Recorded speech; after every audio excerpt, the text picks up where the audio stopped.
नमस्ते प्यारे बच्चों, आज हम करने जा रहे हैं प्रयोग मीटर सेतु, जो कि व्हीटस्टोन सेतु पर आधारित है।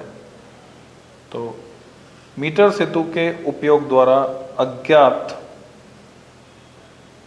व विशिष्ट प्रतिरोध ज्ञात करना, अज्ञात विशिष्ट प्रतिरोध ज्ञात करना। तो एक प्रतिरोध तार तुमको दिया जाएगा, जैसे कि तुम देख सकते हो। ये उपकरण जो है, ये मीटर सेतु उसका सेटअप लगा हुआ है यहाँ पर। ये एक प्रतिरोध तार है जो नाइक्रोम का बना है। तो ये अज्ञात है, इसका प्रतिरोध हमें नहीं पता, वो हमें ज्ञात करना है। किसकी सहायता से? मीटर सेतु की सहायता से।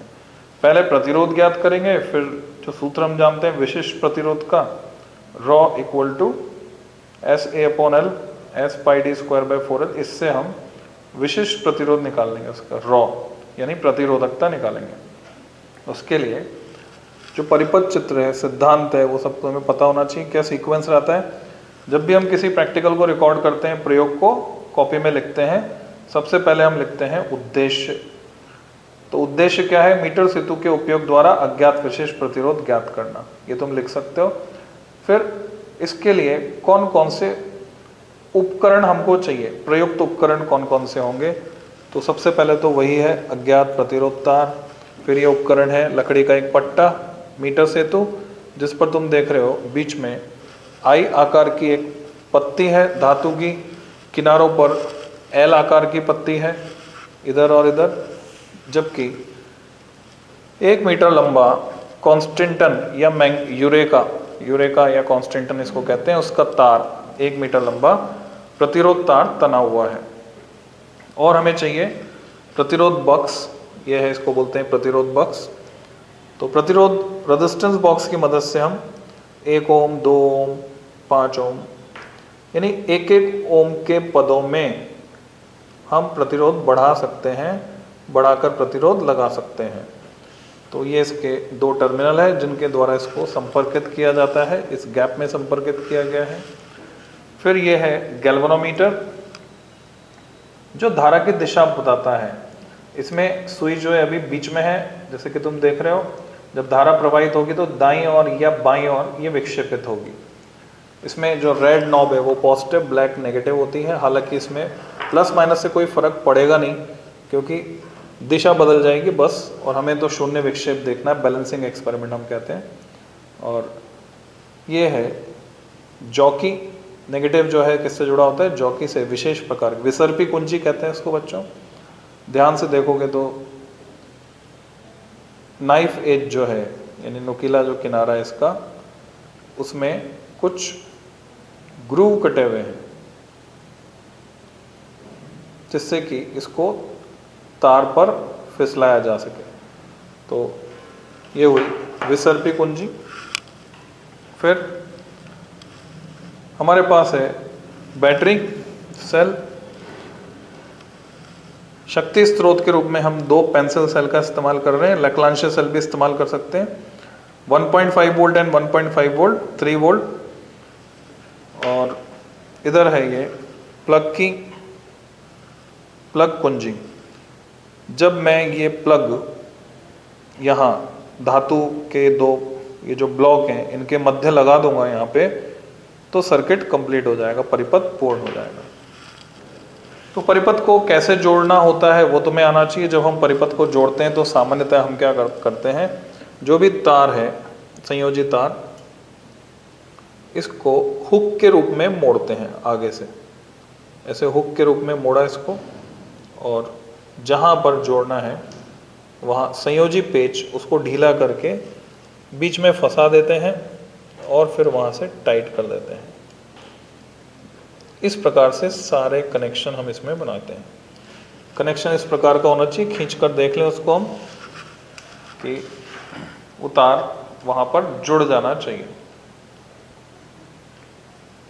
तो खींच कर सुनिश्चित कर सकते हैं कि तार जुड़ा है या नहीं जुड़ा है।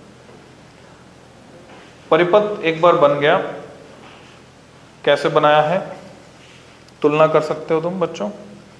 ऊपर जो दिख रहा है वो व्हीटस्टोन सेतु है। तुम यूँ मान लो कि बिंदु ए और बिंदु सी यहाँ पर जैसे तो हिंज लगे हैं और जैसे झूला होता है, मैंने इसको घुमाया, डी चले गया ऊपर और बी आ गया नीचे।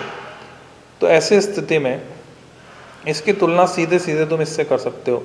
यदि डी ऊपर है तो ये डी बिंदु है जिससे कुंजी के द्वारा गैल्वेनोमीटर जुड़ा है, तो तुम देख रहे हो डी से गैल्वेनोमीटर और विसर्पी कुंजी। ए और बी, तो बिंदु ए, ये पूरी पत्ती बिंदु ए है, ये पूरी पत्ती यहाँ से लेकर यहाँ तक बिंदु ए है। बीच वाली पत्ती पूरी की पूरी बिंदु डी है। ए और डी के बीच प्रतिरोध बॉक्स जोड़ दिया हमने, रेजिस्टेंस बॉक्स। तो तुम देख रहे हो ए और डी के बीच हमने जोड़ दिया तार से प्रतिरोध बॉक्स, जिसकी मदद से कोई भी ज्ञात प्रतिरोध हम परिपथ में लगा सकते हैं। फिर जो दाईं ओर वाला गैप है, खाली जगह, उसमें अज्ञात प्रतिरोध हमने जोड़ा है। ये पत्ती सी है, बीच वाली डी है, तो ये तुम देख रहे हो ये पत्ती सी है, बीच वाली डी थी जिससे गैल्वेनोमीटर जुड़ा हुआ है, और हमने सी और डी के बीच ये जो गैप है इसमें ये प्रतिरोध तार अज्ञात प्रतिरोध एस, जिसका मान निकालना है, उसे हमने जोड़ दिया है। ये देखो यहाँ पर अगर ये डी बिंदु ऊपर होता तो सी और डी के बीच एस जुड़ा हुआ होता। और क्या जुड़ा हुआ है, मीटर स्केल एक लगा हुआ है यहाँ पर, 1 मीटर लंबा, इस पर हम पाठ्यांक पढ़ सकते हैं। फिर बैटरी है, बैटरी का धन सिरा हमने जोड़ा है ए पर, तो ये देखो बैटरी का धन सिरा ए पर, बैटरी का ऋण सिरा कुंजी के द्वारा इसको जोड़ा गया है बिंदु सी पर। तो मैं यहाँ दिखा देता हूँ तुम्हें, ये बैटरी, ये जहाँ दिख रहा है तुम्हें धन सिरा है बैटरी का, प्लस उसको जोड़ दिया गया है ए पर, और ऋण सिरा जा रहा है कुंजी पर, और कुंजी से जा रहा है बिंदु सी पर। तो इस प्रकार से ये परिपथ पूर्ण हुआ। अब हमें इस पे ऑब्जर्वेशन लेने हैं, यानी रीडिंग्स लेनी है।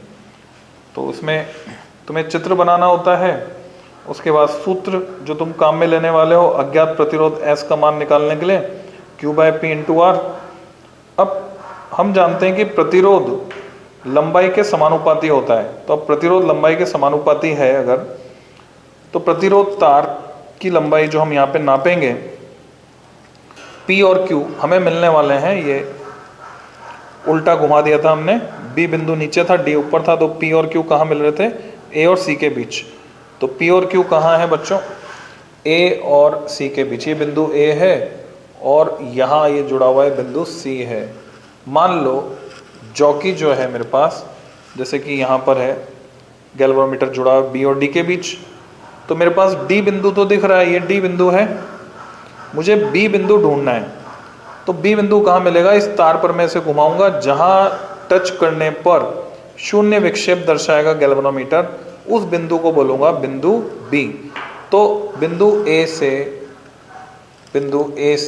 बिंदु B तक की तार की लंबाई का प्रतिरोध P के सापेक्ष होगा, और बिंदु B से बिंदु C तक के तार की लंबाई का प्रतिरोध Q के सापेक्ष होगा। तो जो लंबाई का अनुपात होगा, क्योंकि प्रतिरोध तार जो है एक समान लंबवत काट क्षेत्रफल और समान प्रतिरोधकता का बना है, सममांगी माध्यम है, तो इस कारण से लंबाई का जो अनुपात होगा वही प्रतिरोध का अनुपात होगा। यानी Q/P की जगह मैं लिख पाऊंगा, अगर मैंने A सिरे से लंबाई नापी थी, संतुलन लंबाई जिसको मैं L कह रहा हूं, तो P के सापेक्ष L होगा, तो Q के सापेक्ष होगा 100 - L, तो Q/P हो जाएगा 100 - L/L, और उसको हम गुणा कर देंगे R से।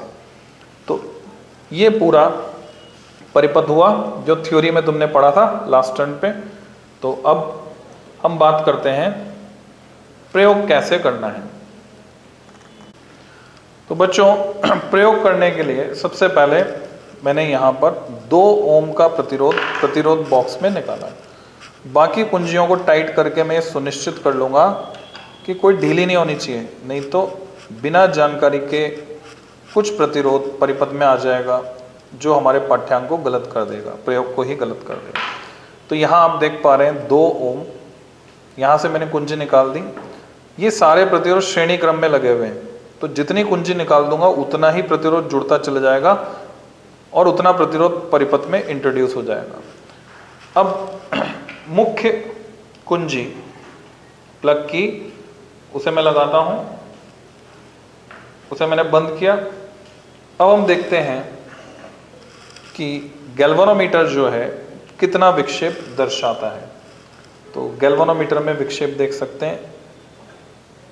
सिरे ए पर मैंने टच किया जॉकी को, विक्षेप आ रहा है बाईं तरफ, और सिरे सी पर अगर मैं टच करता हूं जॉकी को, विक्षेप आता है दाईं ओर फुल स्केल जैसे ही टच करता हूं। ऐसा ही होना चाहिए था, यानी परिपथ सही से काम कर रहा है। एक सिरे की तरफ विक्षेप एक और, दूसरे सिरे की तरफ विक्षेप दूसरी ओर। इसका अर्थ यह हुआ कि कहीं ना कहीं शून्य विक्षेप की स्थिति आएगी बीच में, और वही शून्य विक्षेप की स्थिति हमें ढूंढनी है। तो ये जो प्रेक्षण सारणी है, क्रम संख्या 1 2 3 4, 4 पाठ्यांक हमें लेने होंगे। यहाँ आर का मान आ जाएगा, तो 2 ओम 3 ओम 4 ओम 5 ओम के लिए हम पाठ्यांक ले सकते हैं। एल या पी के स्थान पर संतुलन लंबाई आ जाएगी, जो भी पाठ्यांक आ रहा है वो भरेंगे, क्यू का मान उसी से निकल जाएगा 100 - एल, उससे एस का मान आ जाएगा, और फिर हम मीन निकाल लेंगे। मान लो एस मीन आ जाता है 4 ओम। अब 4 ओम तो हुआ प्रतिरोध, हमें इसको पाई डी स्क्वायर यानी स्क्रू गेज की सहायता से, पेच मापी की सहायता से इस तार, प्रतिरोध तार का डायमीटर, व्यास नापना होगा। उसको हम लिख सकते हैं पाई डी स्क्वायर में डी के स्थान पर, और इस तार की लंबाई भी नापनी होगी, जिसे हम नीचे एल के स्थान पर रखकर प्रतिरोधकता ज्ञात कर सकते हैं। तो मैं संतुलन लंबाई ज्ञात करने के लिए जॉकी को, विसर्पी कुंजी को स्लाइड करता हूं, इस पर खिसकाता हूं, और मैं देख रहा हूं यहां रखने पर विक्षेप 0 आ गया। मैं इसके सामने स्केल पर पढ़ता हूं बिंदु ए से प्रारंभ करके। तो बिंदु ए वो है जिसे मैंने धन सिरा बनाया था, तो ये बता रहा है 49.5 सेंटीमीटर, 49.5 सेंटीमीटर। इसका अर्थ ये हुआ कि मैं यहाँ पर R के स्थान पर तो भरूंगा 2 ओम, L के स्थान पर 49.5 सेंटीमीटर। तो 100 - L कितना हो जाएगा तुम बताओ? 100 - L हो जाएगा 50.5 सेंटीमीटर।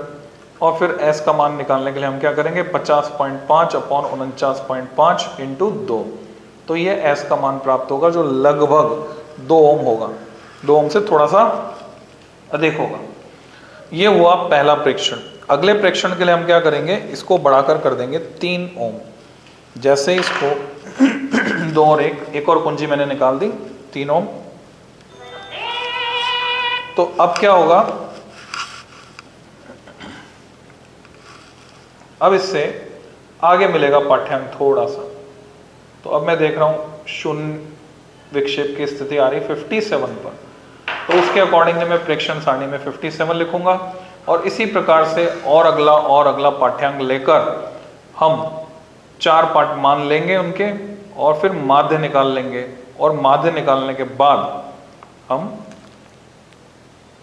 तार की लंबाई नापेंगे। तार की लंबाई नापने के लिए इस तार को खोलना होगा, यहाँ से खोलकर इस बात का ध्यान रखना होगा कि जो हुक बनाने में लंबाई काम आई उसका प्रतिरोध परिपथ में नहीं जुड़ता है। इसको पूरा खींचेंगे, इसमें कोई मुड़ा तोड़ा हिस्सा नहीं होना चाहिए। स्केल पर लगाकर इसकी लंबाई नाप लेंगे। जैसे इसकी लंबाई आ रही 25 सेंटीमीटर, तो एल की जगह मैं 25 सेंटीमीटर लिखूंगा, और इसका जो एरिया ऑफ क्रॉस सेक्शन है, यानी लंबवत काट क्षेत्रफल मुझे निकालना था, जिसके लिए मैंने व्यास नापा। व्यास किससे नापेंगे? पेच मापी की सहायता से। तो वो उपकरण मैं बाद में कभी तुम्हें दिखाऊंगा। पेच मापी से हम इसका व्यास नाप सकते हैं। सामान्यतया व्यास लैब में तुम्हें दे दिया जाता है कि व्यास इतना है करके, और फिर हम उससे निकाल सकते हैं प्रतिरोधकता। तो इस प्रकार से बच्चों ये मीटर सेतु का प्रयोग तुम्हारा होगा। धन्यवाद।